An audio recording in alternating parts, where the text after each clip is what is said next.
Welcome back. This is our last lecture day of class, for me at least. And then next week we'll have those project presentations, which I think I enjoy personally. I um, love to see the work you're doing. I like to see how you apply different models and so forth. So, um, just a couple heads up before we begin. Project presentations are next week. Everybody signed up. We're good. The project due date, I just put you probably saw this on Icon. I put an assignment for the project presentation. All it is just where I put your grade. That's it. So nothing you have to do there, just present and I'll put a grade in for you. Um, Later today, I'll put out another assignment that is the final project where you will upload that. I'll have a rubric about grading that as well too, so you can have a sense of what to expect a little bit more than rather than just sounds good, looks good, thanks. But again, the key in the project is I don't need it to be a full-on academic paper. Certainly don't need a thesis or a dissertation, but something that describes a little bit about why you're doing what you're doing, and then of course a detail about what you did and what it means. So I think that would be helpful. And then finally, our course evaluations are available. I sent another email about that. I hate sending tons of emails, but sometimes it's impossible to get around. But please do rate the class. Would be interesting to hear. I would be interested to hear what you have to say. I am interested. Would be. I am. Forget about would be. We don't need subjunctive tense here. I think that's subjunctive. Don't get me started. I don't know how to. The funny thing about me in English is that I speak it from the benefit of being a native, and I don't know all the words for it. So, and I got a big fat F in English in high school. So here we go. Okay. Today, I want to do two things. I'm going to finish the lecture on the latent variable scale identification methods. We're going to show the multidimensional example, and then I'm going to rotate to homework 5. So if you're watching this video for the homework 5 information, skip ahead. It'll be at the end of the lecture. Um, I put together homework 5. That was a homework I didn't administer before. Vladimir and I've talked about this a few times because I wanted to give you some practice. The multidimensional models are a different breed. Well, this time I got really ambitious and I was like, oh, let's put not only multidimensional models together, let's take another step and do empirical priors. Sounds good on the surface, right? Turns out we've got multiple threshold parameters in that graded response model that we have. So empirical priors have to anticipate multiple thresholds per item. That's a challenge, and that's what we're going to talk about in homework 5. Okay? Okay. I should note, if you read the syllabus, and I actually just did before we got here, just to make sure my project was aligned with it, I do drop a homework. So if you did nothing on homework 5, you still get full credit for all the other homeworks. All right? All right. But I know each of you are trying to learn, want to learn. You treat this as a full-time job, and I'm going to help you get how to do homework 5. Okay? All right. Questions for me on where we left off last time? Scale identification methods?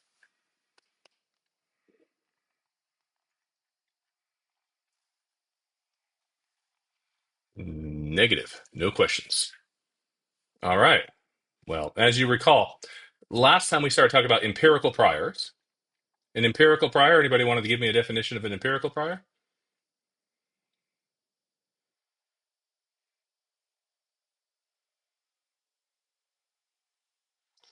It's a prior where the hyperparameters are estimated. Not all priors can do that. You have to have more than one of the same type of parameter to estimate some type of hyperparameter for it, but it is possible. Empirical priors, we started out last time and put those on item parameters, right? The factor loadings or discriminations, the item intercepts. And of course, in homework, you've got the item thresholds. However, we saw last time we could not do that for the latent variable simultaneously. And that's because the prior for the latent variable also serves as an identification function for us. It identifies the model data likelihood. Interesting. It's this weird part of Bayes. And turns out in the afternoon, after teaching the last class, one of my advisees, I was reading her dissertation, and that came up. Sure enough, right? So it does happen. It does happen, and it's one of those weird things. So Instead of calling that an empirical prior, we're going to call that a scale identification prior or a method.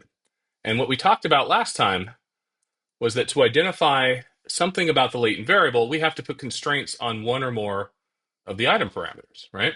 So if we wanted to estimate the latent variable standard deviation, which we saw last time, we'd have to constrain one or more of the factor loadings to a value. If we wanted to estimate the latent variable's mean, we'd have to constrain one or more of the thresholds to a value, at least in the graded response model. In the non-graded response model, it would be one or more of the item intercepts that we have, right? So why would you want to do this?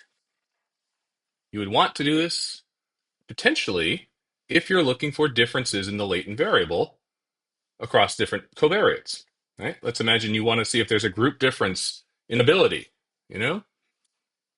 Do honor students from high school have a higher math ability than non-honor students? Something along those lines. Well, that's a mean of the latent variable. You should put that into a model simultaneously. You avoid having issues with secondary data analyses and measurement error propagation and so forth. That's why you want to do it. So that set the stage okay? Remember that? Okay. Where we left off the last time was in talking about this with respect to multidimensional items, multidimensional models. We need to think a little bit more carefully about the multidimensional model because now what we're trying to do is estimate this covariance matrix of sigma. So let's think about what I mean by that, right? Up to this point, when we have used a standardized latent variable, when we have more than one latent variable, a multidimensional model, that means each latent variable's mean is 0. And then the correlation matrix that we estimate had ones in the diagonal. And that sounds fine.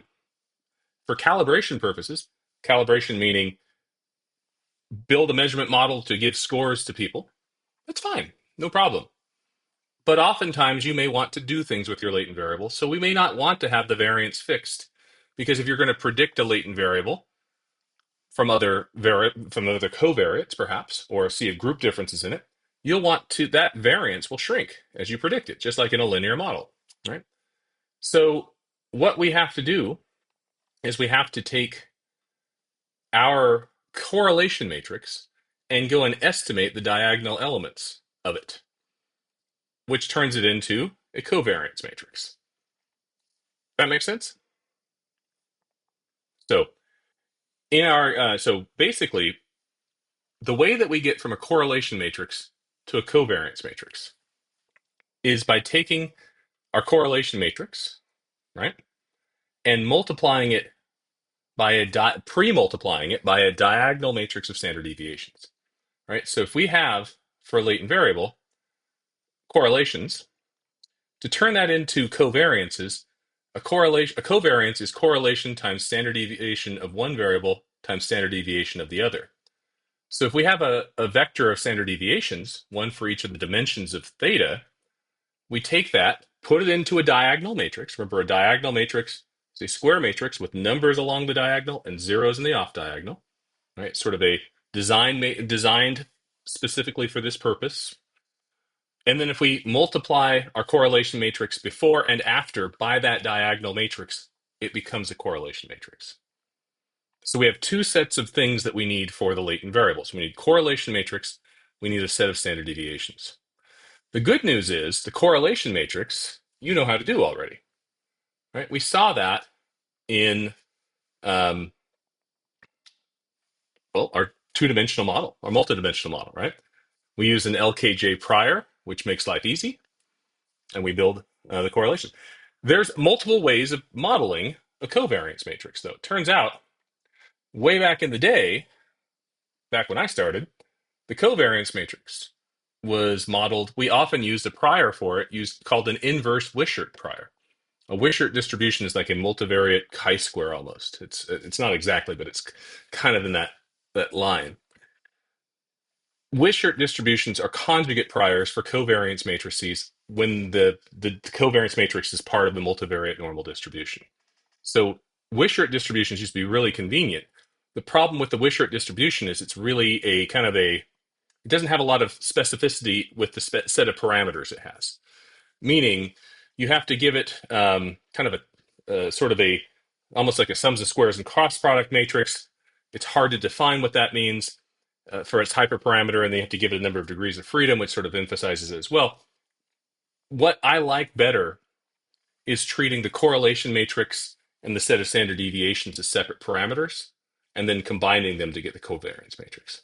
All right, and the reason for that is in the correlation matrix we have this great LKJ prior. I really like that prior, and we also have the ability to then put different types of priors on our standard deviations. Should they not converge? Should they be difficult to estimate? Or should we have different beliefs about what those standard deviations should be? So our covariance matrix is modeled in two parts.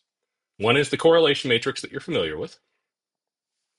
One is a set of standard deviations, which you're also familiar with, but the part that you haven't seen is putting them back together to get covariance. Cool?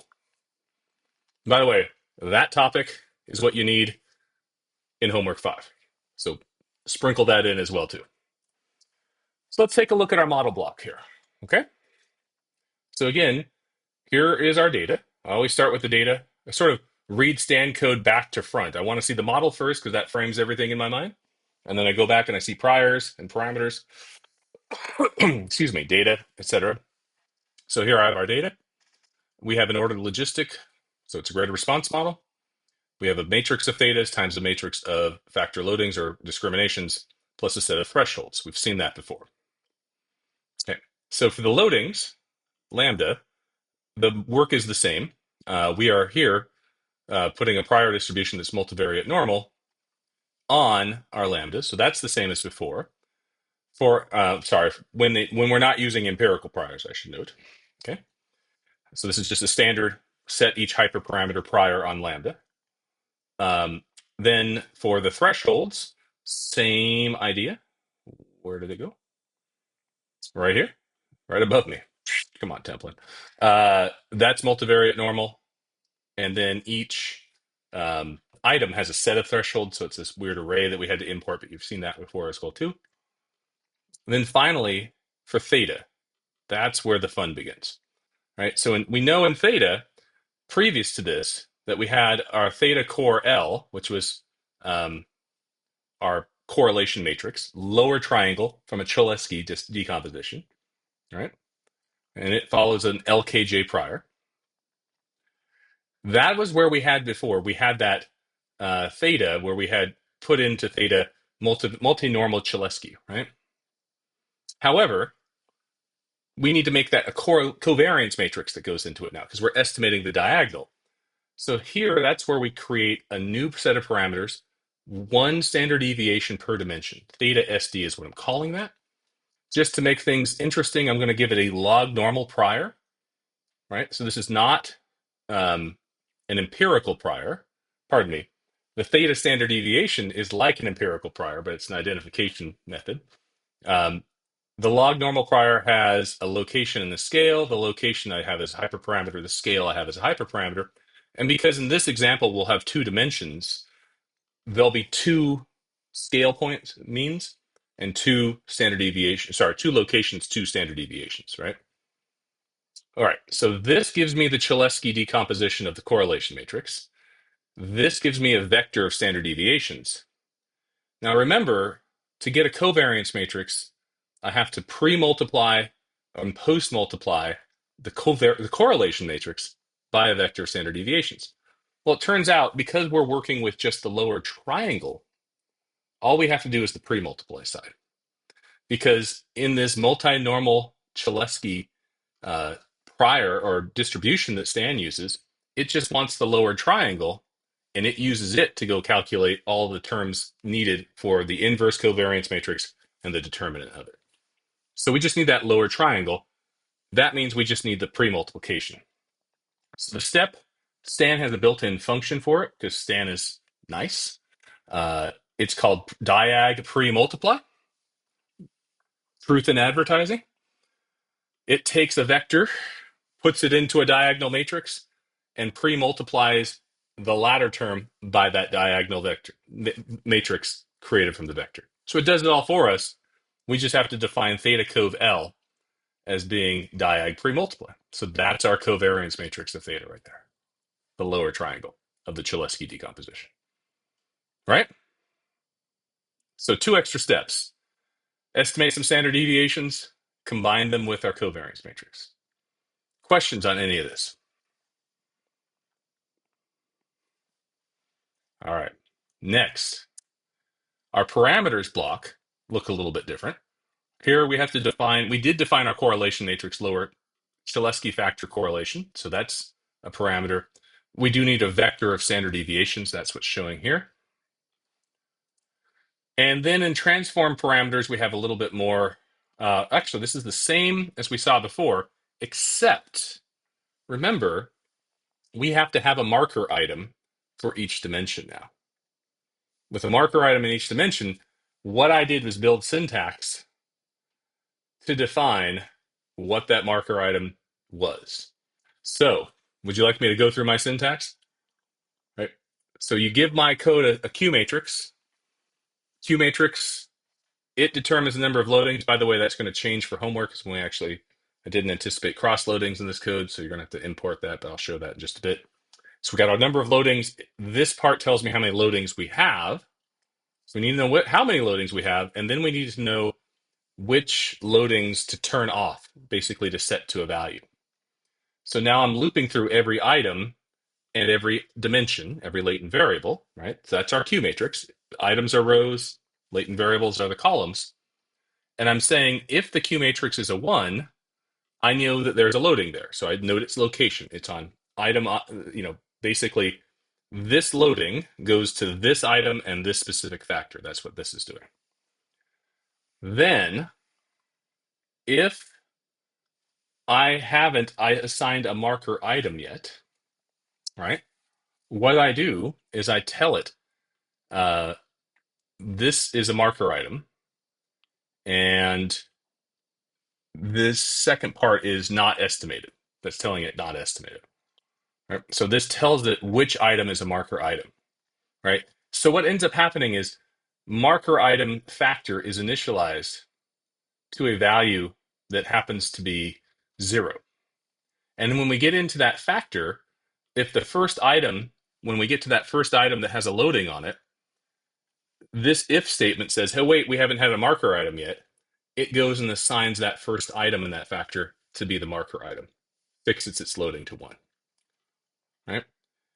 But if you go to the next item, and we already have a marker item on the on that dimension, what it does is it just says it's not a marker item. This is the lambda. This is the loading that goes with it, and then it keeps moving forward. Right. So this is the code sort of automatically sort to give you a marker item versus not.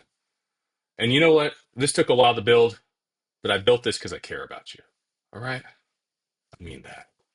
But that now is also challenged by that. I wanted to see if I could build it. And I care and I use it myself. Questions on any of this? Yes, Vladimir.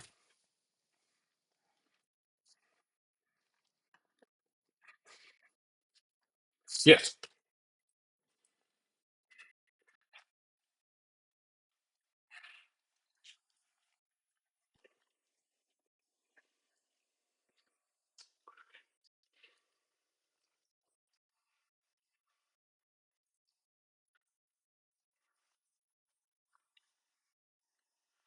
No, so it's interesting. What I'm doing here is defining theta cove L, but I believe so where did I define that? Huh. So no, it should be defined. Give me one moment, please. Get to my code. Where's my stand code?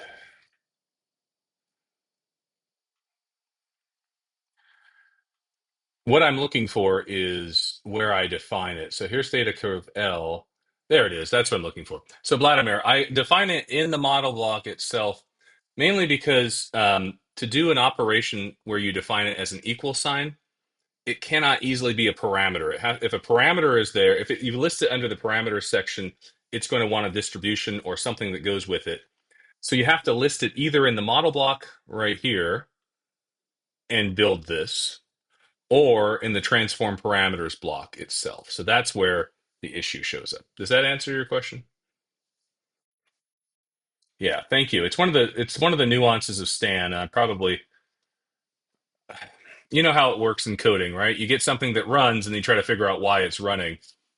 That's probably where that was with me. Okay, other questions? Does this make sense? Sort of?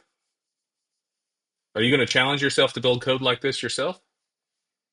Or are you just going to take what I give you? I see the frowns. No, I'm going to use someone else's code. I get it. I get it. You think ChatGPT can build this code? Everybody's laughing. All right, here we go. In the transform parameters block, this is where I take my loadings, right?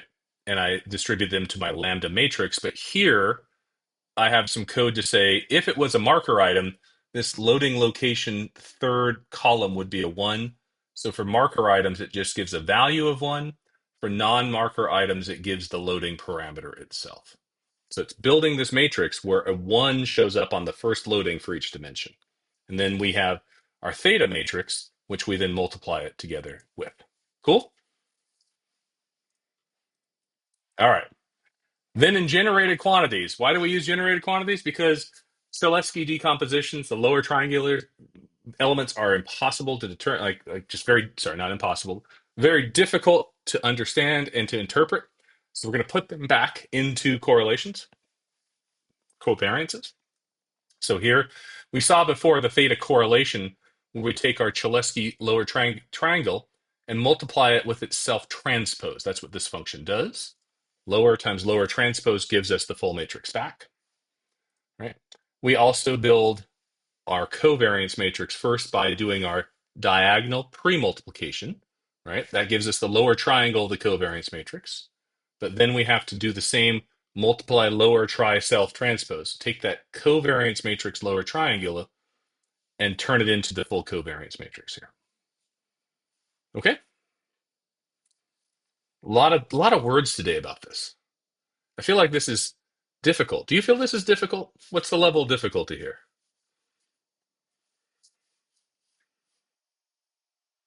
Nobody's going to talk. All right. Can I say it's difficult?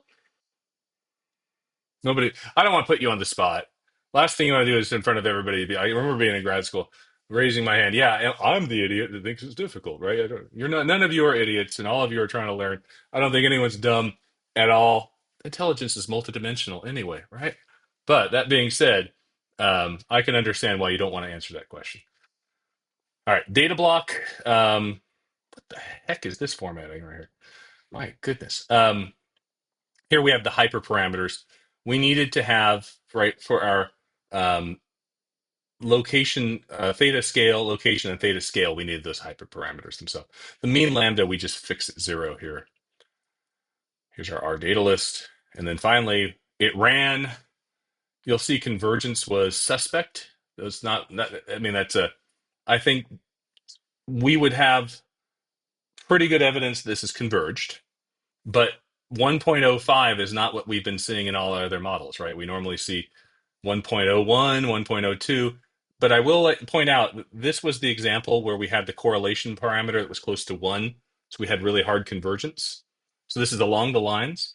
But because we're estimating our hyperparameters, that's harder, right? That's harder to do. Remember, theta doesn't exist. And we're trying to estimate not only theta, but also its mean and standard deviation, or well, its standard deviation, or its set of covariances, right? That's hard. So here is what we have. What you'll see is the theta correlation still 0.989, but now we have standard deviations of theta, right? Our first dimension standard deviation is 2.48. Our second dimension standard deviation is 1.74. And if you were to build that into a matrix and then do the pre and post multiplication, your covariance matrix would be right here. Right, the variance of the first dimension is 6.29. You can't see that, but that should say theta cov 1 comma 1. This is the covariance between theta 1 and theta 2, 4.31. And then the variance for theta 2 is 3.11. And you'll note 6.29 should be 2.48 squared. Right? So if I just do that, All right, it's pretty close. Not quite. Not that close, but it should be it. So anyway, that's where that comes from.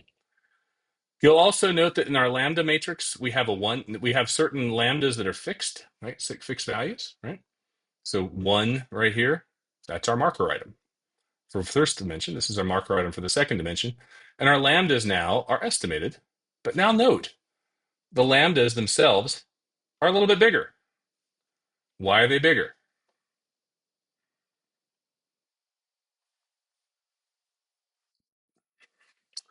Actually, it's because the scale of the latent variable is bigger, right?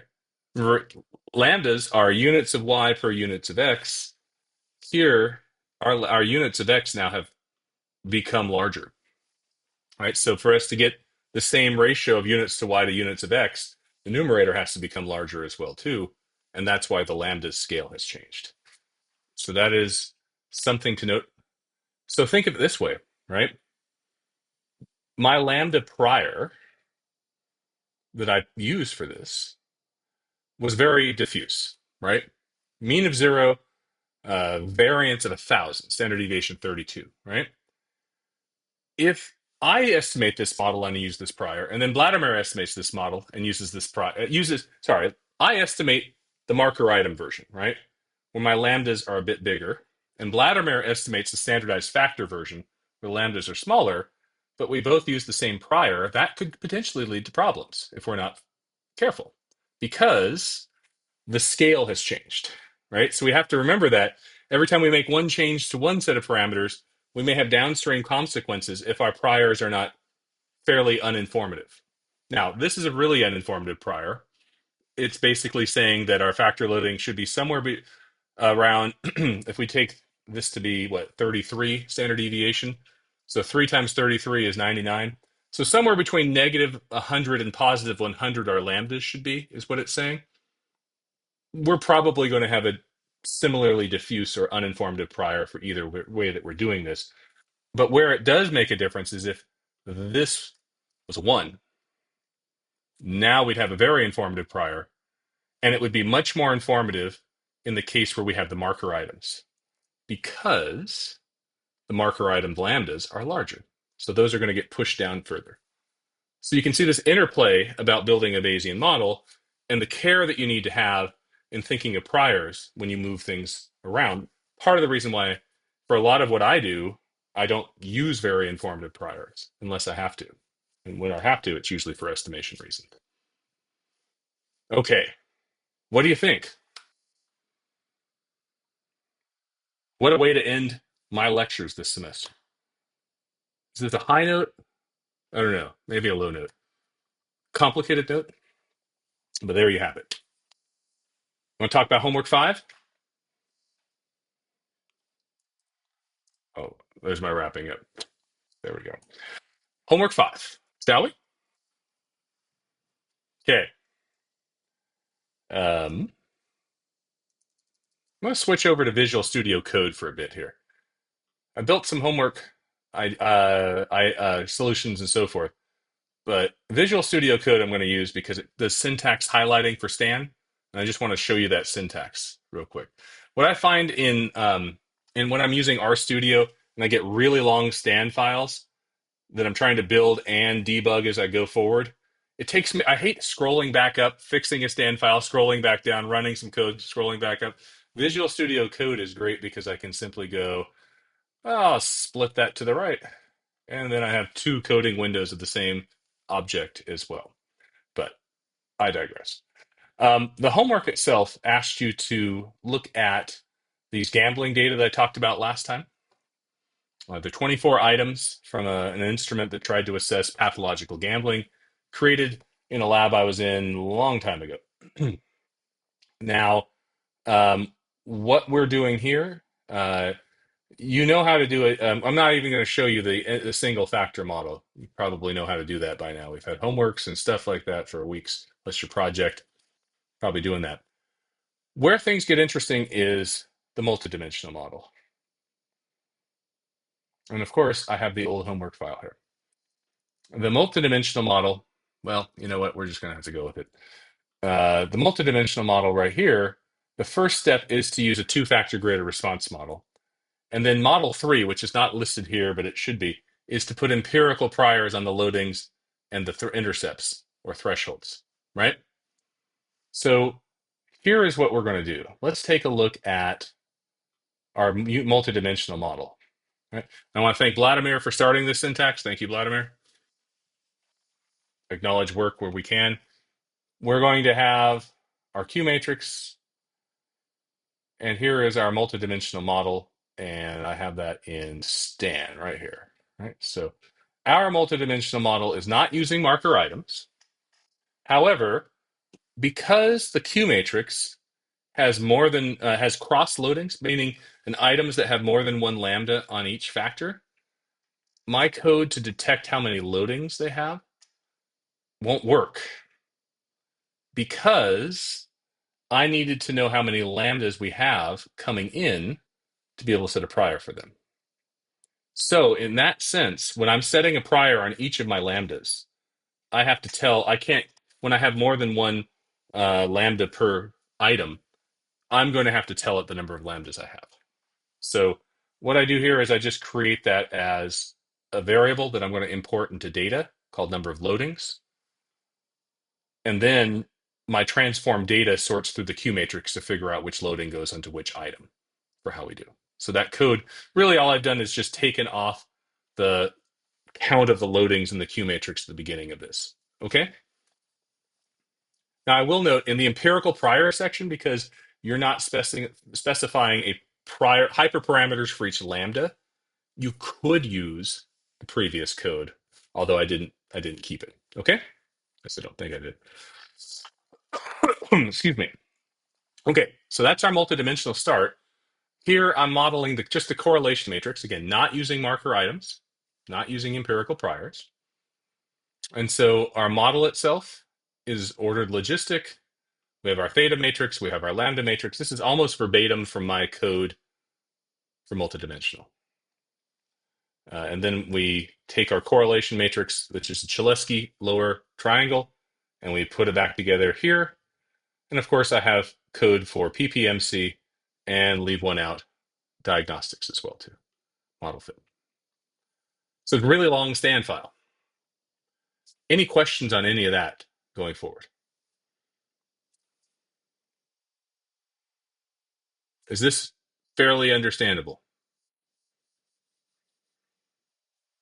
Maybe. All right. Let's talk Model 3. But I'm not going to show you my Model 3 file yet. We're going to walk through the logic of Model 3 with this file here. Model 3 requests that you put empirical priors on lambda and on the thresholds. Note that the thresholds, I'm going to put in prior on the threshold itself because it's an actual parameter in the model rather than the mean, but 6 of one, half dozen of the other, right? Okay. So what is the prior we have for lambda? What would it be in that case? Would it be multivariate normal or univariate normal? Let's ask that question first.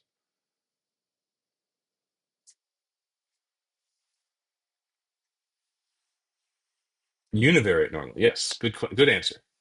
Let's think about why, right? So now we have, if you look at our Q matrix here, turns out there are 25 loadings total, right?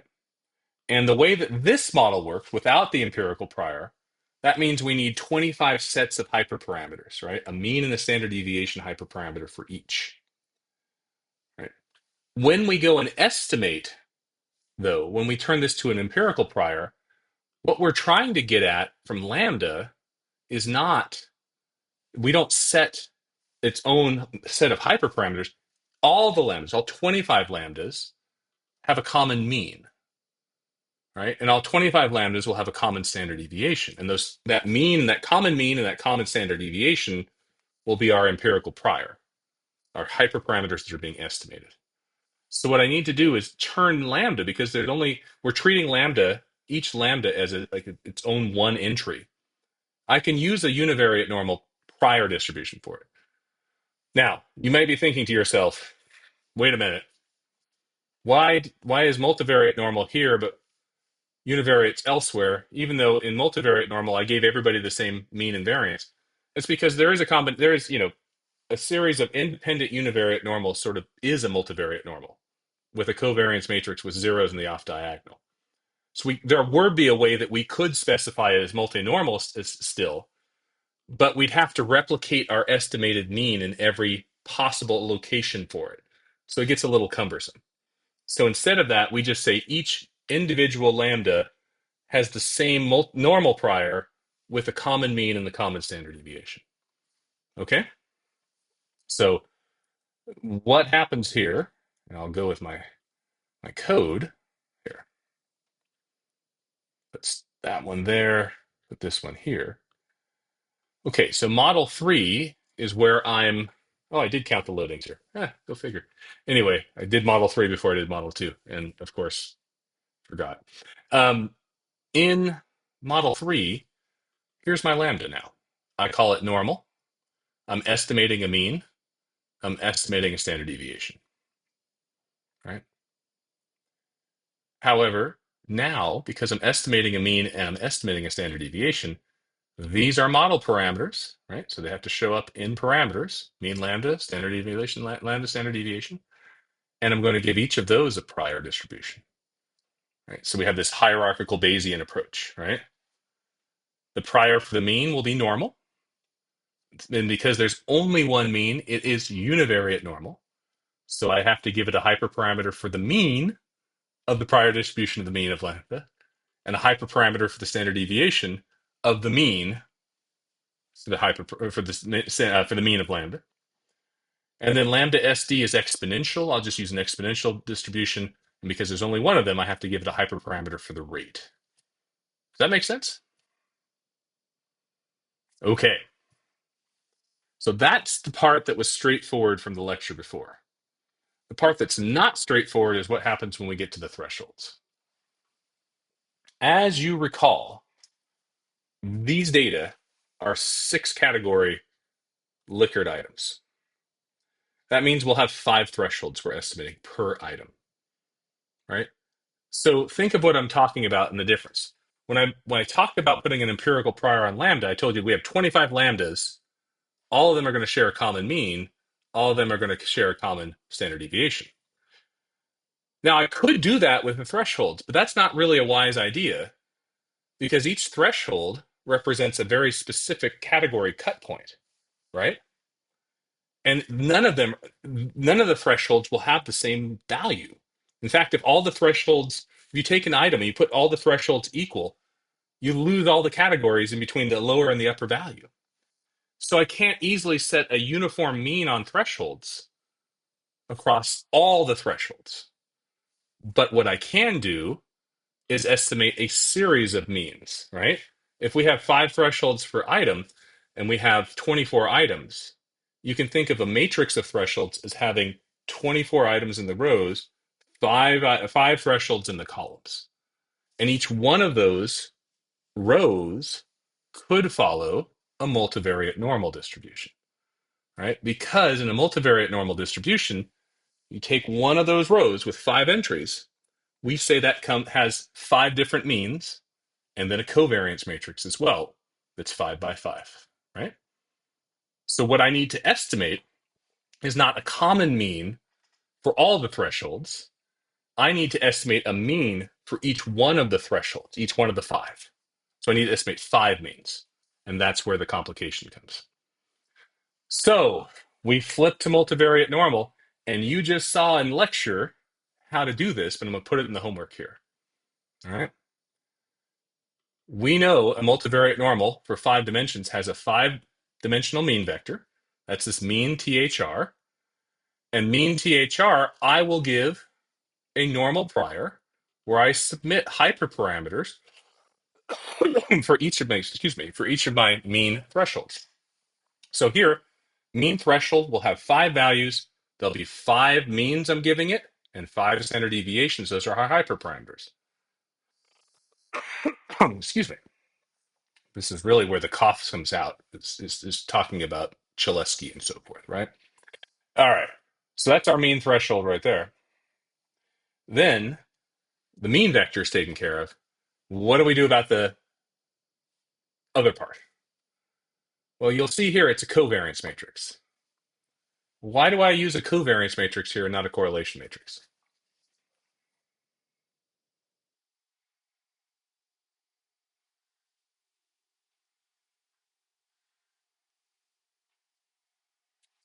I'll tell you why.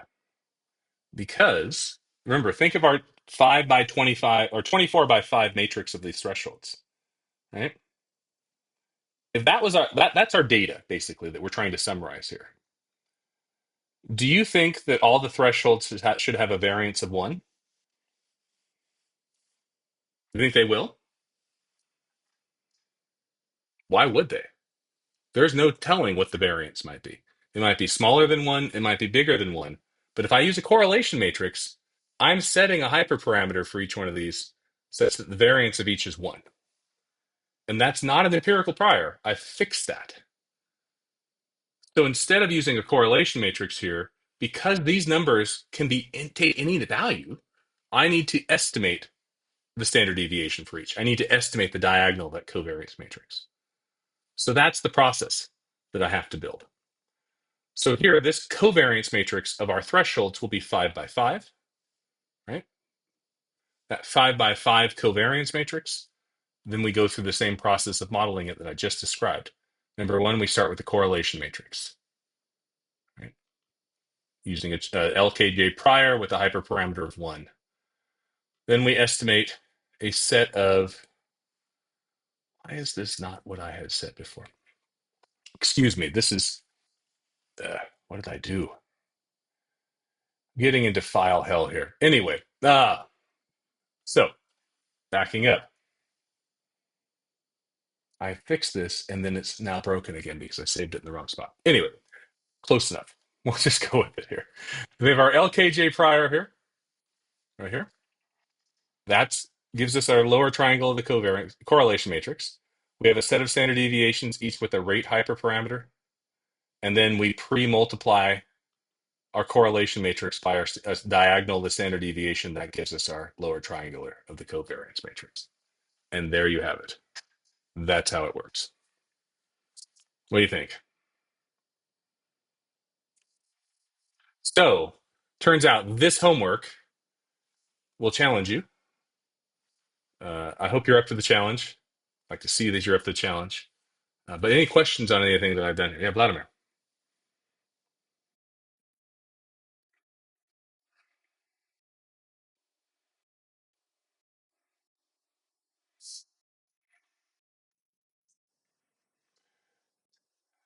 Uh, you mean the transform parameters or the model? There shouldn't be. I had some issue in getting this to be defined this morning, so I had to move things around as I was playing with it. So I'm doing something wrong that I couldn't quite figure out ahead of time, but that should give it something to work with here. Yes, yes, you should. That's right. That's right. And this is actually the syntax I really needed to copy. Give me just a second. I'll make this clear, a little bit more clear.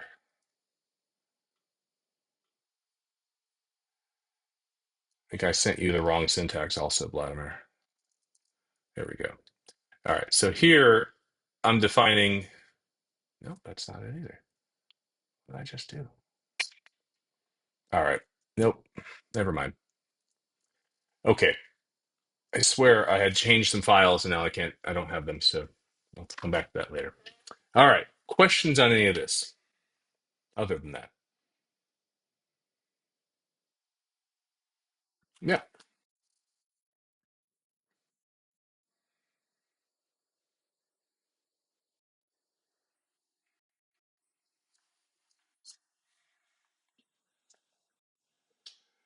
This. So what multinomial Cholesky does is apply a multivariate normal prior to the thresholds. But the reason why it's called Cholesky is because instead of giving the covariance matrix in its full form to the distribution, we're only giving the lower triangle of it.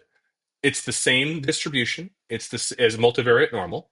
It just simplifies the calculation rather than giving it the covariance matrix and then Stan having to go and make the Cholesky out of it.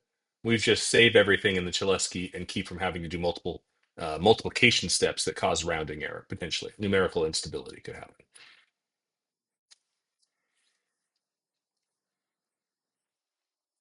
We're trying to not have one to the diagonal. We need the covariance matrix. That's right. We need a covariance matrix will have not ones on the diagonal, which means you'll estimate what those values will be. You're welcome. All right. Anybody else? Questions on homework 5?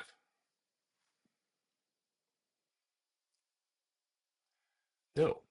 Well, I will note there are cases in modeling, not necessarily psychometric models, but let's say multi-level models, where you'll need a covariance matrix.